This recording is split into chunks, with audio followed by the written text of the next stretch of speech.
Have you ever wondered what life's most profound lessons sound like when whispered by those at its edge? What if the greatest truths about happiness, courage, and authenticity came not from motivational speakers or philosophers, but from the dying?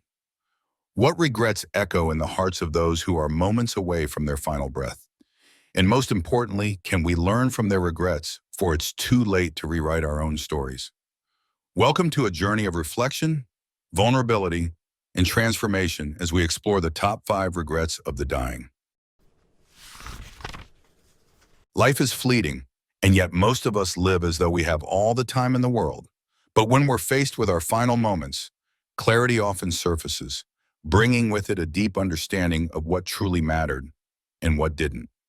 Based on countless conversations with people in palliative care, this book unveils the 5 regrets that appeared time and time again.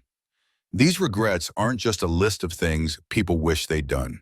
They are windows into the human soul, revealing universal truths about how we live, love, and connect.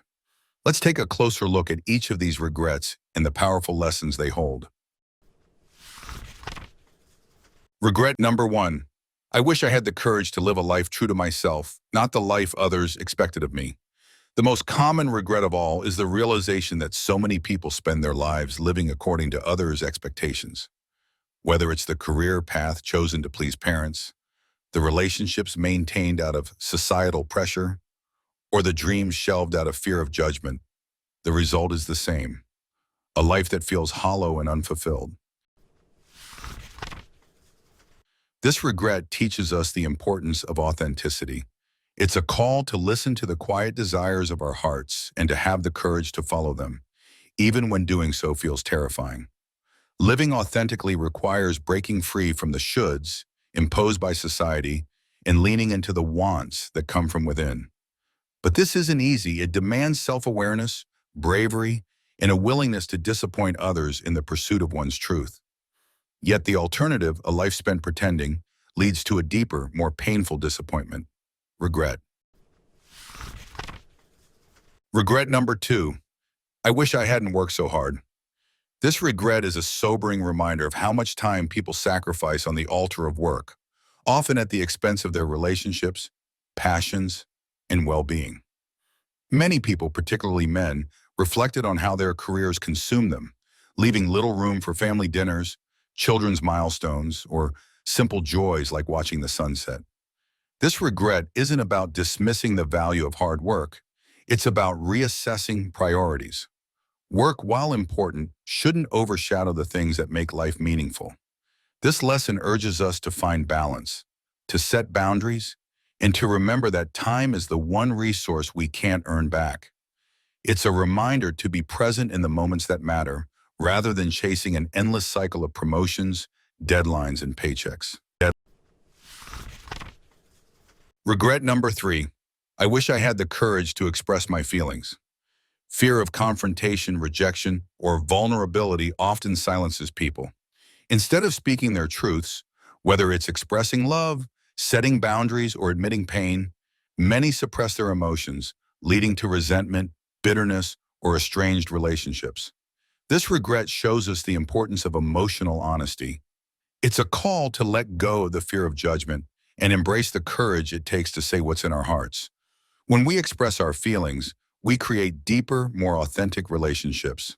Yes, being vulnerable is risky, but it's also the path to connection, healing, and understanding. By sharing our emotions, we not only honor ourselves, but also give others the permission to do the same. Regret number 4. I wish I had stayed in touch with my friends. In the busyness of life, many people let friendships slip away as careers, family obligations, and daily responsibilities take over.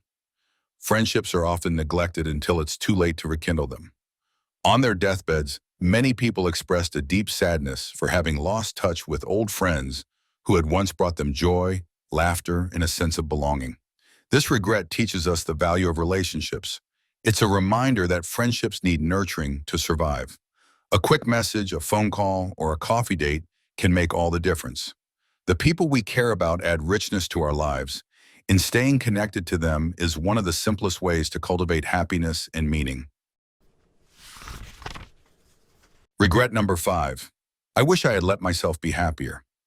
Happiness, as it turns out, is often a choice. Many people realize too late that they had spent their lives stuck in patterns of negativity, fear, or self-imposed limitations that robbed them of joy. They stayed in routines that felt safe but uninspiring, or they let worries about the future overshadow the beauty of the present. This regret is a powerful reminder that happiness isn't found in external circumstances. It's cultivated from within. It's about allowing ourselves to embrace joy, to let go of perfectionism, and to find gratitude in the small things. It's about laughing more, worrying less, and recognizing that we have the power to rewrite our narratives at any moment. Happiness isn't something we arrive at, it's something we practice. Lessons from the regrets. These regrets aren't just cautionary tales, they are guideposts for living a life of meaning, connection, and authenticity. Each regret holds a mirror to our own choices, inviting us to reflect on whether we're living in alignment with our values or whether we're drifting toward paths we may one day regret. Are you living authentically, or are you stuck in the expectations of others? Are you prioritizing work over the people you love? Are you expressing your feelings honestly, or are you hiding behind silence? Are you nurturing your relationships or letting them slip away?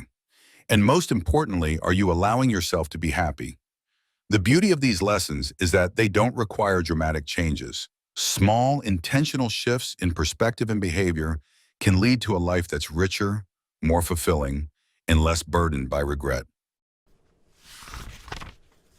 So what will your story be when your time comes? Will you look back with pride at a life well lived, or with regret at chances untaken?